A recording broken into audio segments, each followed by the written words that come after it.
सन्मुख विराजमान श्री परमहंसों की दिव्य सुंदर मनोहारी कल्याणकारी विभूतियों का दर्शन दीदार करते हुए प्रेम से बोलो बोलो जयकारा बोल मेरे श्री गुरु महाराज की जय। गुरुमुखों, श्री परमहंसों का इस धराधाम पर आने का मुख्य उद्देश्य ही जीवों का कल्याण करना है। हम भटके हुए रूहों को सतमार्ग पर लगाना और सच्चे नाम की दौलत से मालो माल करना ही श्री परमहंसों का दायित्व है, क्योंकि उन्होंने हमारा भार अपने जिम्मे लिया हुआ है। हम गुरुमुखों के जीवन में ऐसी सच्ची खुशी भर देते हैं जिसे पाकर आत्मा तृप्त हो जाती है। ऐसे नाम का रस पिलाकर, भक्ति रस पिलाकर हमें हमारा जीवन आनंदमय कर देते हैं। वास्तव में महापुरुष हम रूहों को संसार में जीना सिखा देते हैं, संसार में सबसे ऊंचा उठाते हैं। महापुरुषों के पर उपकारों का बखान करना इस जीवा का बहुत ही तुच्छ काम है। महापुरुषों की महिमा को गाने में शेष शारदा ऋषि मुनि भी फीके पड़ते हैं। हम गुरुमुख बहुत ही भाग्यशाली हैं जो हमें श्री परमहंसों की चरण शरण मिली है।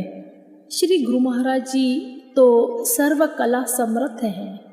गुरुमुखों को कब, क्या और कैसे देना है, किस प्रकार देना है, वे भली भांति जानते हैं। उन्हें बहुत ही चिंता रहती है गुरुमुखों की। श्री गुरु महाराज जी की लीलाएं अनंत हैं। वे तो साक्षात त्रिलोकीनाथ हैं। गुरुमुखों, ये लीला है हमारे हृदय सम्राट, घट घटवासी, सबके दिलों में बसने वाले, सबके दिलों पर राज करने वाले श्री पंचम पातशाही जी श्री गुरु महाराज जी की। महाराष्ट्र के नागपुर शहर की बात है। एक भक्तानी श्री गुरु महाराज जी की बहुत ही सेवा किया करती थी, सेवा भी निस्वार्थ और तहे दिल से।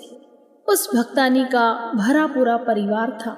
सब बच्चों को भी उस भक्तानी ने भक्ति के गुणों से भरपूर कर दिया था।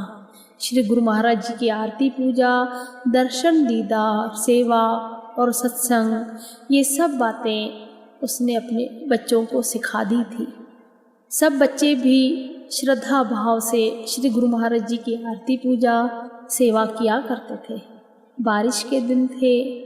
वह बच्ची बाहर खेल रही थी बारिश में खेलते खेलते उसे पता ही नहीं चला कि उसके पैर में इन्फेक्शन हो गया है।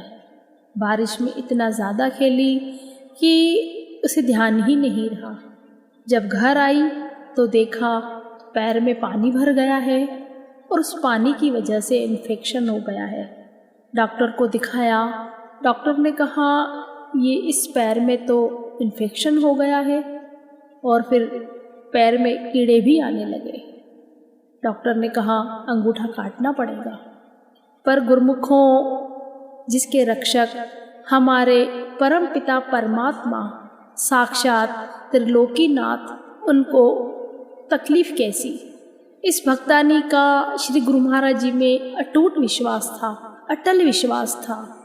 उसे पता था कि श्री गुरु महाराज जी को सब पता है, वो हमारे बारे में सब जानते हैं और वो हमें तकलीफ कैसे दे सकते हैं। इस विश्वास के साथ वह श्री आनंदपुर गई। व्यास पूजा का पर्व आने वाला था।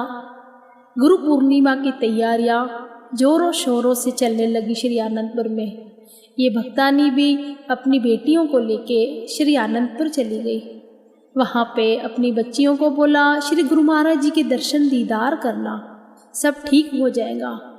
खुद अपनी एक बेटी के साथ सामने वाली लाइन में खड़े हो गई और जिस बेटी को पैर में दर्द था, इन्फेक्शन था, उसको पीछे के दरवाजे पे खड़ा कर दिया कि हो सकता है श्री गुरु महाराज जी पीछे के दरवाजे से कृपा फरमाए। गुरुमुखो हुआ भी ऐसा ही। जहाँ भक्त की पुकार हो वहाँ श्री गुरु महाराज जी दौड़े दौड़े आते हैं। श्री गुरु महाराज जी ने पीछे के दरवाजे से ही कृपा फरमाई। उस बच्ची ने श्री गुरु महाराज जी के दर्शन दीदार किए और अपनी माँ को जोर जोर से बुलाने लगी, मम्मी यहाँ से आओ, श्री गुरु महाराज जी इधर से आ रहे हैं, जल्दी आओ। ऐसे करते करते चिल्लाने लगी। अब उसकी चिल्लाने की आवाज़ सुनकर दूसरी संगतें भी उसी ओर दौड़ पड़े। अब ये बच्ची तो श्री गुरु महाराज जी के एकदम सामने खड़ी थी, पर संगतों को भी श्री गुरु महाराज जी से बहुत ही प्रेम, उनको भी लग रहा था कि हमें भी दर्शन दीदार चाहिए। इस बीच में धक्का मुक्की हो गई, भीड़ एक दूसरे के ऊपर गिरने लगी।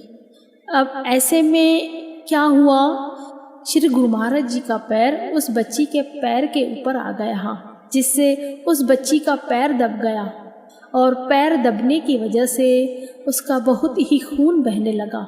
श्री गुरु महाराज जी ने देखा कि इस बच्ची का खून बह रहा है, तो उन्होंने सेवकों को बोलकर तुरंत आज्ञा फरमाई कि जाओ और इस बच्ची को हॉस्पिटल ले जाओ। इस बच्ची को हॉस्पिटल ले गए। इसकी माँ भी, जो कि श्री गुरु महाराज जी की भक्तानी थी, वो भी पीछे पीछे गई। वहाँ पर डॉक्टर साहब ने बच्ची का ट्रीटमेंट किया। वहाँ पर डॉक्टर साहब ने जैसे ही बच्ची का पैर देखा और देखा कि बहुत ही खून बह रहा है, तो डॉक्टर ने बोला कि आपने बहुत ही अच्छा किया जो सही समय पर बच्ची को यहाँ ले आए, क्योंकि ये जो खून बह गया है ये इन्फेक्टेड ब्लड है। अगर ये ब्लड बॉडी में रहता तो पूरी बॉडी में ब्लड पॉइजन हो जाता था, जिसकी वजह से उस बच्ची को बचाना नामुमकिन हो जाता।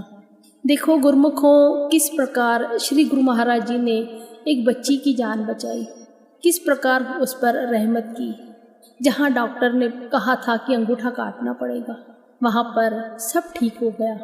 उसके बाद कभी भी उस बच्ची को न कीड़े आने लगे, ना ही कभी उसे दर्द सताने लगा।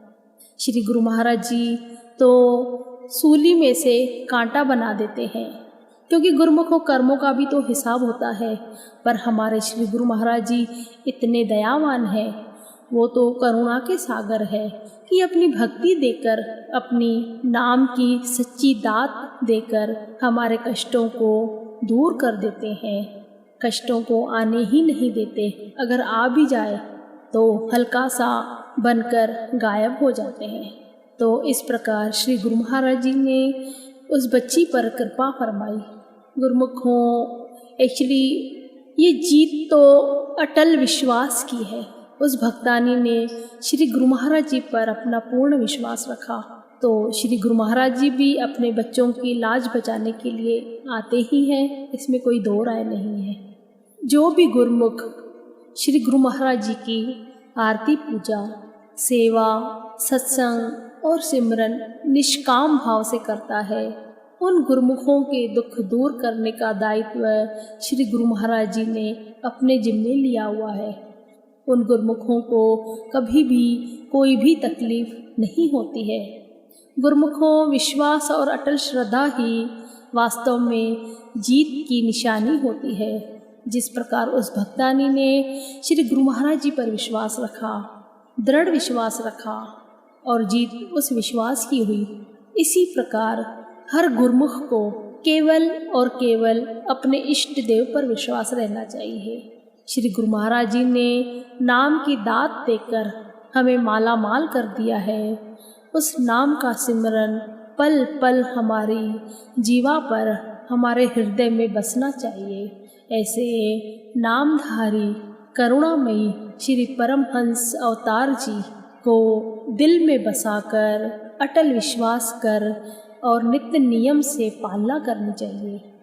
एक आस एक विश्वास, तुम रघुपति मोरे और मैं तुम्हारा दास। बोलो जयकारा बोल मेरे श्री गुरु महाराज की जय।